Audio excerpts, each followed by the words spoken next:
राजा भाई, good morning. और कैसा है तुम? हम तो आजकल अमेरिका में रहता है।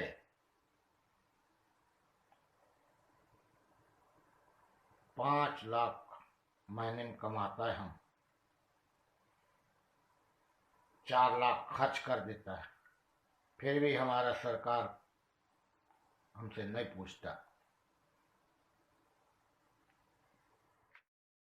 कहा विनोद दाऊ ते हम लोग एक छोटा सा बात बताते। हम बताते सुन। हमारे यहाँ के विधायक महीना में 10,000 कमाते। हमारे यहाँ के विधायक महीना में 10,000 कमाते, पर खर्चा 1 लाख करते।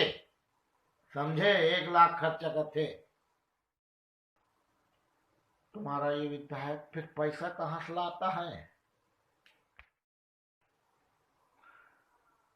तब भोले हमार सरकार नहीं पूछे कहाँ लाई पैसा।